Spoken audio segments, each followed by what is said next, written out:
Royce, it's a devastating morning if you're a Thunder fan. It may be a little early to ask this, but honestly, it was a great season for them, right?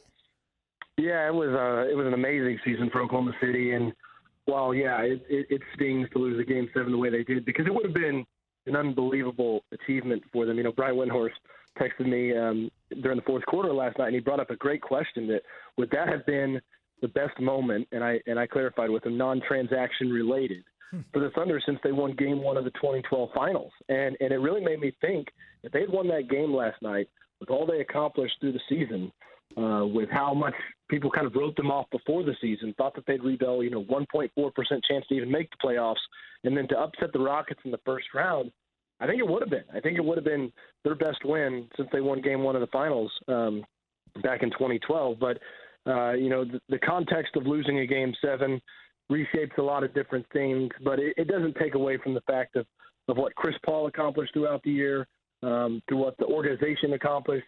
They found a lot of different things that has really set the table for them going forward. Everybody knows about the picks and the assets that they have, but they also have some impressive young players. You saw Lou Dort showing up with 30 in a Game 7, which was the most random thing I've ever seen. But Shai Gilgeous-Alexander had a terrific year, led them in scoring. Darius Bazley played some huge minutes. Their first-round pick from last season was excellent in the bubble. So it's a tough one for the Thunder to stomach. But, the reality was that their championship was kind of getting out of the first round, and they weren't going to go much further than that, most likely. They wanted the chance, but it was an unbelievably successful season regardless. Royce, when you look at it now, assets, things of that nature, what is it that they need to do to stay competitive, though, moving forward? Keep Chris Paul.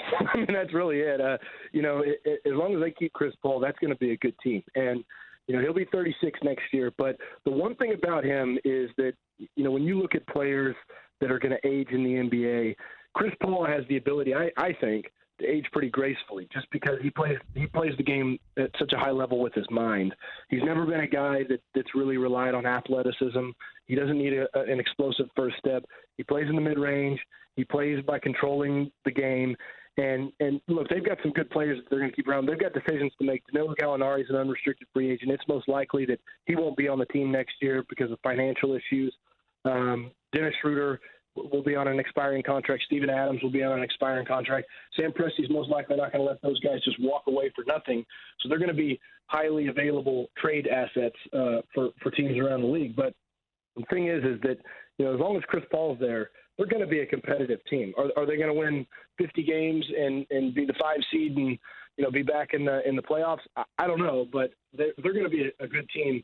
But on the flip side of that, now Chris Paul is a lot more desirable than he was a year ago, and there's going to be teams that are going to be interested in him. And if the Thunder can acquire an asset for him in return, that's when they're going to eventually start a rebuild, which has been a long time coming.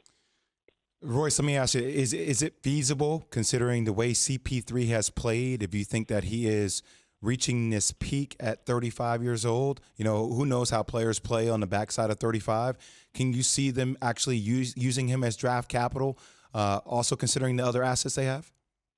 Yeah, absolutely. I think so. And again, if you were asking me that a year ago, the question was, do you have to attach a pick to trade Chris Paul, right? That's what most people thought. And especially when the Thunder acquired him was, okay, now where are they going to move him on to, and what do they got to do to move that salary?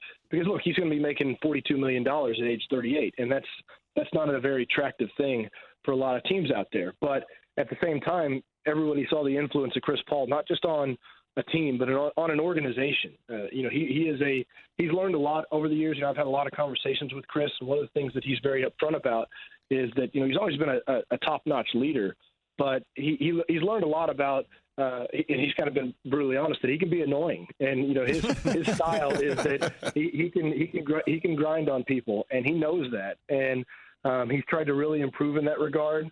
That he's tried to be a little bit more of a team encourager. But so all that to be said, I do think that there's going to be some teams out there that are looking at Chris Paul and saying, yeah, we can stomach that contract if it means that he's going to win us 45 games and put us in the playoffs, because a lot of owners, that's like their goal. Just get me in the playoffs. That's all I want. And Chris Paul's the kind of guy that can put you there. They certainly exceeded expectations. The future looks bright, especially with Sam Presti using all those picks. His track record is pretty darn good. Thank you for watching ESPN on YouTube. For live streaming sports and premium content, subscribe to ESPN+.